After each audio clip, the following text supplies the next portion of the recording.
আমি মোহাম্মদ শুভ বিশ্বাস আজকে হেয়ারের কাজ করতে আসছি, সার্ভিস করতে আসছি আর কি। আচ্ছা শুভ ভাই আপনাকে একটু ইন্টারেক্ট করি। শুভ, আমি আপনার সাথে কথা বলেছি, আপনার রিভিউটা চাইছি। আমার কাছে ভালো লাগছিল, মোটামুটি খারাপ লাগে নাই, কারণ আমার সব কাজ তো আর আমি নিজে ভালো বলতে পারবো না আমার কাজটাকে, রাইট? তো আমি আপনার রিভিউ চেয়েছিলাম, আপনি আমাকে দেন নাই, শুধু একটা কথাই বলছেন আমি ভাই আগে ইউজ করি। আজকে 2 মাস হয়ে গেল, সেকেন্ড টাইম আপনি সার্ভিস করতে আসছেন। আজকে কাইন্ডলি যদি একটু বলেন আজকে আপনি কেন এগ্রি হচ্ছেন? আসলে প্রথম যেদিন আমি সেট করেছিলাম তখন আমার কাছে খুব একটা ভালো লাগছিল না, এই জন্য আমি কিন্তু আপনাকে ডিসএগ্রি করেছি যে আমি রিভিউ দিব না, আমি আগে ব্যবহার করব। ভালো না লাগার কারণটা কি হতে পারে?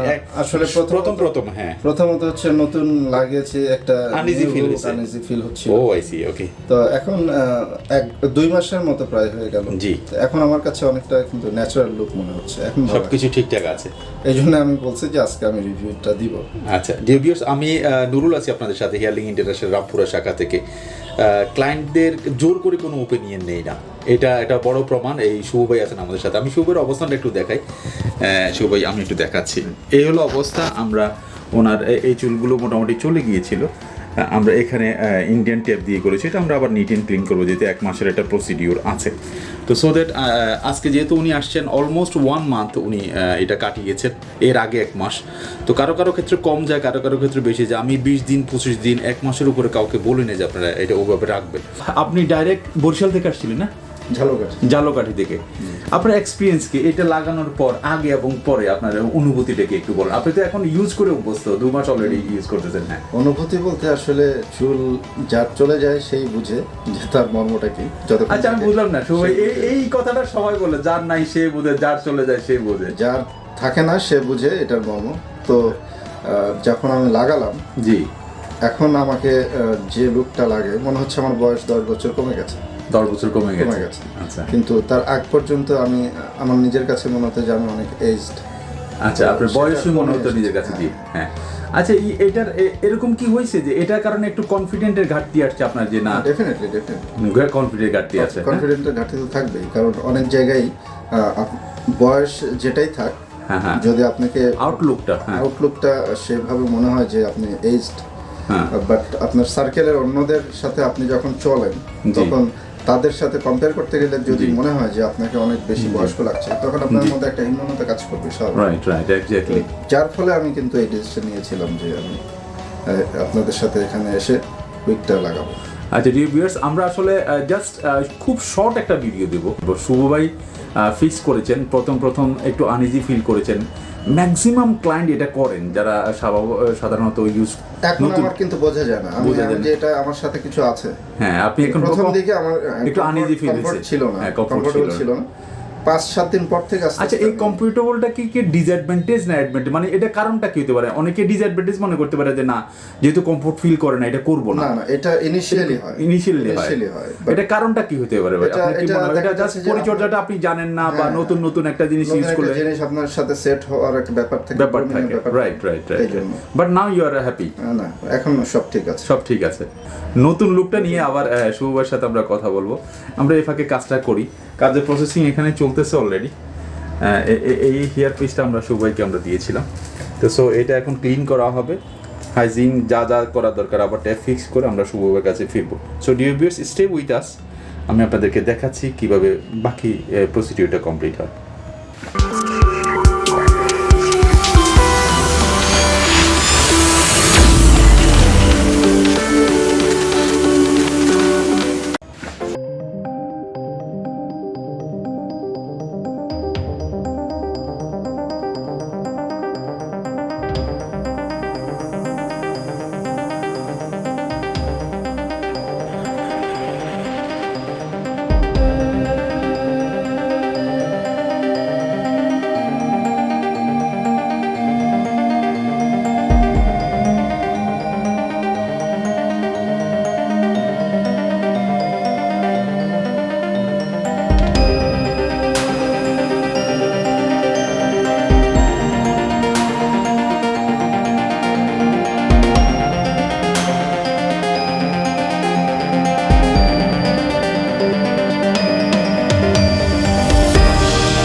আপনার এই শেয়ারিংটা মানে কেন বা কেন করেননি বা এখন কেমন ফিল করতেছেন একটু যদি কাইন্ডলি বলেন। আসলে ভাইয়া প্রথমত হচ্ছে যে আপনাদের এখানে আমি যখন কাজটা করাই জি প্রথম দিন, জি, তো আমার কাছে একটা নতুন লুক কেমন লাগছিল আমি আসলে বোঝাতে পারবো না, আমার কাছে কমফোর্টেবল ছিল না। তো আমি ভাবছিলাম যে আমি এখন যদি আপনাকে রিভিউটা দেই জি জি, তাহলে সেটা হয়তো ভালো আসবে না, কারণ আমি নিজে স্যাটিসফাইড তখনও সেভাবে ছিলাম না। Good good good. আমি এই জন্যই কিন্তু আচ্ছা জানিয়েছিলাম। ভাইয়া ইন্টারেস্ট করি, স্যাটিসফাইড ছিলেন না, এটা একটা নেগেটিভ অ্যাপ্রোচ, কিন্তু আমি এটা অনলাইনে দেবো। এই যে নেগেটিভ অ্যাপ্রোচটা করলেন, এটা কি আসলে কি আমাদের কোনো প্রবলেম ছিল? না, আপনাদের প্রবলেম না, আমি মেন্টালি স্যাটিসফাইড ছিলাম। এটা হচ্ছে আমার প্রবলেম, কারণ হচ্ছে যে আমি এটার সাথে তো ইউজড টু না, আমি একদমই নতুন একটা কাজ করেছিলাম, যার ফলে আমি আমার মেন্টালি যে স্যাটিসফ্যাকশন মানে অ্যাডজাস্টমেন্ট ছিল না, যার ফলে কিন্তু আমি বলেছিলাম যে আমি একটু ইউজ করতে থাকি, গ্রুমিং হোক, দেন আমি একটা রিভিউ দেবো যদি আমার কাছে ভালো লাগে। Okay fine. তো আজ প্রায় 2 মাস হয়ে গেল। আচ্ছা, আমার কাছে এখন অনেকটা ন্যাচারাল লুক মনে হচ্ছে, আলহামদুলিল্লাহ। যে কেউ মানে কোনো মানুষই এটা বুঝতে পারে না যে আমার এটা ফিক্সিং করা, এয়ার ফিক্সিং। তো যার ফলে আমি কিন্তু খুব কমফোর্টেবলি খুব বাইরে ঘোরাফেরা করি এবং কোনোভাবেই বোঝার উপায় নেই, দিন যত যাচ্ছে মনে হচ্ছে এটা আরও ন্যাচারাল হচ্ছে, অ্যাডজাস্টেবল হয়ে যাচ্ছে, এবং মাথার সাথে যে কিছু আছে, আমার সাথে কিছু আমি বহন করছি, এইটা কিন্তু একদম এখন বোঝা যাচ্ছে, যেটা প্রথম দিকে একটা সপ্তাহ আমি ফিল করেছি। এখন এটা না, এটা অনেকেরই ক্ষেত্রে হয়, আমরা সেটা বুঝাই যে প্রথম ওভারঅল ভাই আমি এক কথায় বলতে গেলে আমি অনেক জায়গা সার্চ করে কিন্তু আপনাদের কাছে এসেছিলাম। জি ভাই, এবং আমি completely highly satisfied. Thank you so much শো ভাই। আমি আসলে জোর করে কখনো ওপিনিয়ন নেই না, ওনাকে বলেছিলাম যদি ভালো লাগে ওপিনিয়ন দিন, তখনও কিছুটা হলো আমাদের কাছে ভালো লেগেছিল, বাট সামহাও উনি স্টেবল ছিলেন না, বলছেন যে আমাকে একটু অ্যাডজাস্ট করতে দেন, আমার মনটাকে একটু অ্যাডজাস্ট করতে দেন, ডেফিনেটলি যদি আমার ভালো লাগে আমি দিব। সেইটাই আজকে উনি আমাদের সামনে বই প্রকাশ হলো, আমাদেরকে দিলেন। থ্যাংক ইউ সো মাচ শো ভাই। এয়ারলিংকের কাজ অবশ্যই ভালো, আপনারা ফেইথ রাখতে পারেন এবং তাদের সাথে কাজ করলে আশা করি আপনারা স্যাটিসফাইড থাকবেন। আমি নিজে স্যাটিসফাইড, আপনারা নুরুল ভাইয়ের কাছে আসেন, ইনশাল্লাহ ভালো রেজাল্ট পাবেন। Thank you so much. আমি এই জায়গায় সেলফিশ হলাম ভাই, I am so sorry. Thank you so much. অবশ্যই দ্যাট ওয়াজ ফান অ্যাকচুয়ালি, আপনাদের যেখানে ভালো লাগে সেখানেই করবেন, বাট সবাই আমাকে প্রিপেয়ার করেছেন, আলহামদুলিল্লাহ, it's my pleasure to have you, and অবশ্যই that up compliments. Thank you so much. ভালো থাকবেন, সুস্থ সুন্দর থাকবেন, আর congratulations, advance congratulation for show ভাই, because coming days are very new, ওনার সামনে মানে জীবন শুরু হয়ে গেল, একটা ভিন্ন বিষয় থাকে। Thank you so much. আমাদের সাথেই থাকবেন, অবশ্যই হিয়ারলিং ইন্টারন্যাশনাল রামপুরা শাখার সাথে থাকবেন। কোনো কিছুর জন্য ইনবক্স করুন, যোগাযোগ করুন আমাদের সাথে, আমরা ডিটেলস আপনাদেরকে দিচ্ছি। That's all for today. আমি কাউন্সিলিং রুম থেকে বিদায় নিচ্ছি। শুভই আপনাকে অসংখ্য ধন্যবাদ।